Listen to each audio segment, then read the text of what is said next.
मुझे India TV queen का title भी मिल गया, पब्लिक की तरफ से भी, प्रेस की तरफ से भी, और सबसे बढ़कर सरकार की तरफ से भी। वाह दादी जी, वो तो आज भी बरकरार है। राइट। ये सब तो ठीक है, हाँ। लेकिन आपके पैसे बढ़े कि नहीं?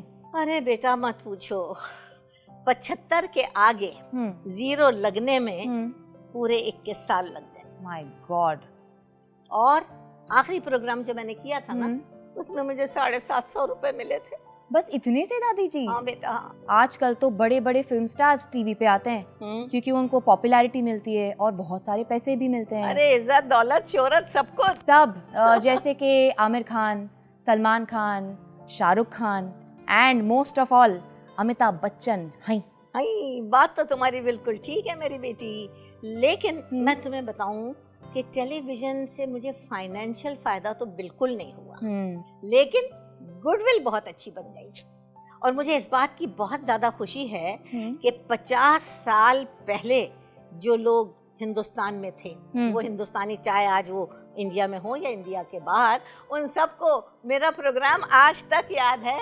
That's true दादी जी, आज तक मेरी फ्रेंड्स भी इस प्रोग्राम के बारे में बात करते हैं। अच्छा। क्योंकि उनके पेरेंट्स उन्हें इस प्रोग्राम के बारे में बताते हैं। दादी जी आप मुझे ये बताइए कि इस प्रोग्राम के अलावा और कौन से प्रोग्राम्स थे?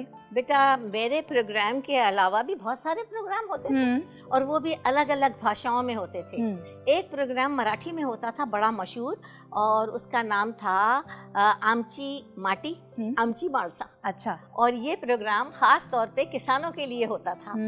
और दूरदर्शन की सबसे बड़ी खूबी और खासियत ये थी कि वो बड़े बड़े शहरों के अलावा छोटे छोटे गांवों में भी जाता था। दादी जी ये तो हो गई किसानों की बात, लेकिन और कौन से प्रोग्राम थे ऐसे कॉमेडी के या बच्चों के नहीं थे? अरे होते थे बेटा, मुझे अच्छी तरह याद है। एक प्रोग्राम होता था बच्चों का, और उसका नाम था खेल खिलौने। अच्छा। और उसमें मैं भी हिस्सा लेती थी, बच्चों को खिलवाती थी अलग अलग गेम्स। वाओ। और उसके अलावा एक कॉमेडी शो भी होता था, उसका नाम था हास परिहास, और उसे पेश करते थे 2 कॉमेडियन, याकूब सईद। अच्छा। वो तो प्रोड्यूसर भी थे, और उनके साथ एक कॉमेडियन था बबन प्रभु।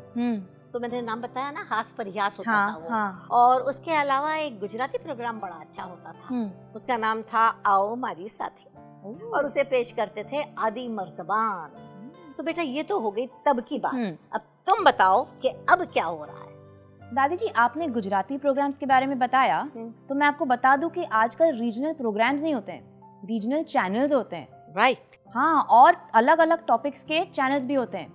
तो रीजनल जैसे हो गया गुजराती, मराठी, सिंधी, गुजराती, भोजपुरी, और अलग अलग टॉपिक्स के होते हैं जैसे कि साइंस, हिस्ट्री, ज्योग्राफी, मूवीज, कुकरी शोज, ऐसे अलग अलग टाइप्स के चैनल्स होते हैं। अरे वाह। हाँ, और अलग अलग टीवी के मॉडल्स भी हो गए हैं आजकल, जैसे कि flat screen TV, LED TV, और तो और स्मार्ट टीवी जिसमें इंटरनेट भी होता है। अच्छा। तो आप मुझे ये बताइए कि आपके जमाने में टीवी कैसा होता था? अरे बेटा टेलीविजन क्या होता था, एक डब्बा होता था। अरे रिमोट भी नहीं होता था उसमें। लोग उसको कहते थे इडियट बॉक्स। फिर भी बहुत चाव से देखते थे।